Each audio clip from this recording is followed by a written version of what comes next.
Hello there and welcome back to the channel. Today is October 10, 2025, which is a Friday.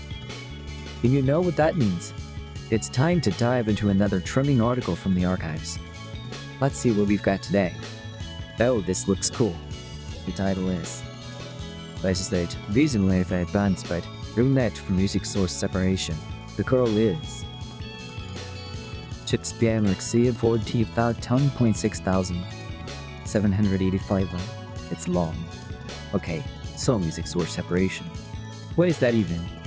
Well, it's basically the magic of taking a finished song, and pulling apart all the individual instruments.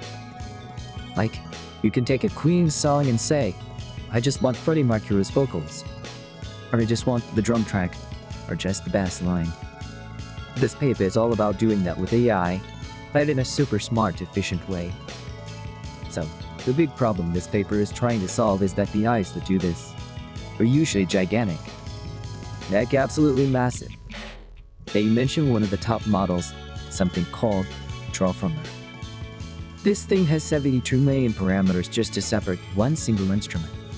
And to train it, you need 16 superpowered bursts, running for 4 straight weeks. It's just insane. It's not practical for researchers with limited budgets. But you can totally forget about running a model that's huge on your phone or laptop. So these amazing tools are stuck in these giant data centers, which is a real bummer. This is where Moises-Light comes in.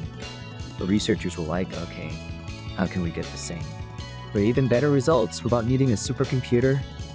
Their approach was to build a lightweight model. A tiny, efficient AI that punches way above its weight.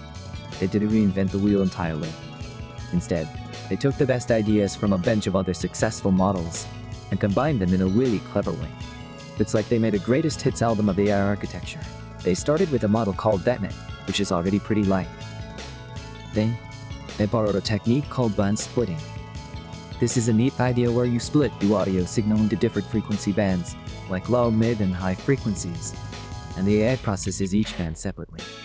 It's like try and scramble an egg, but this time you actually have the chicken's permission. See, nobody gets it. Anyway, the old way of doing this band splitting used up a ton of parameters, making the model big again. But these researchers came up with a super efficient way to do it, which is one of their main contributions. They also swapped out some of the older parts of the AI brain with newer, more powerful ones called low transformer blocks.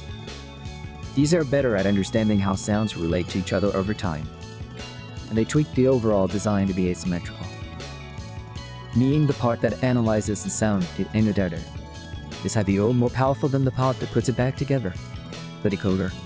This helps it extract features more effectively, and the results are, honestly, pretty mind-blowing. Their model, Moises-Light, which is around 5 million parameters, achieved results that were on par with, or even better than, a heavyweight champion's Niformer with its 72 million parameters. Let me say that again. Their model is 13 times smaller, but performs just as well. That is a huge deal. It means this kind of powerful technology can finally break out of the lab and be used by everyday people on everyday devices. So let's talk about what this means for us in the real world. The applications are super exciting. There's the music, obviously. Imagine a karaoke app that can take any song in the world and instantly create a perfect instrumental version for you to sing along to. Or for Jeezy producers, you could be on your laptop and seamlessly pull the bass line from one track and the drum beat from another to create a live remix. Music students could isolate the guitar track from a complex song to minimal more easily. Second, let's think about voice technology. This could revolutionize how we handle audio from meetings. If you have a recording with lots of people talking over each other and background noise, this tech could separate each person's voice into its own track. This would make transcripts way more accurate. Or for podcasters, you could easily remove background music from a voice without affecting the quality of the speech. And third, for games. This is where it gets really creative. The game could have a dynamic soundtrack that remixes itself in real time based on your actions. Imagine you're in a stealth section. The game could strip away everything but the tense, pulse and bass and percussion. When the action kicks in, It brings all the other instruments back. Or for written games, players could upload any song they want. And the game could automatically separate it into tracks for guitar, drums, and vocals, creating a playable level on the fly. When you compare this to other technologies, the main advantage is efficiency and accessibility. Heavyweight models are like Formula 1 cars. Incredibly powerful, only a few people can ever use them. Moises-Light is like a microphone, electric car. It brings that incredible power to everyone. It makes this amazing technology democratic. It's a huge step forward, showing that smarter design can often beat brute force. You don't always need a bigger model, you just need a smarter one. And Moises-Light is very, very smart. Alright, that's all for today's deep dive. Super fascinating stuff. See you next time.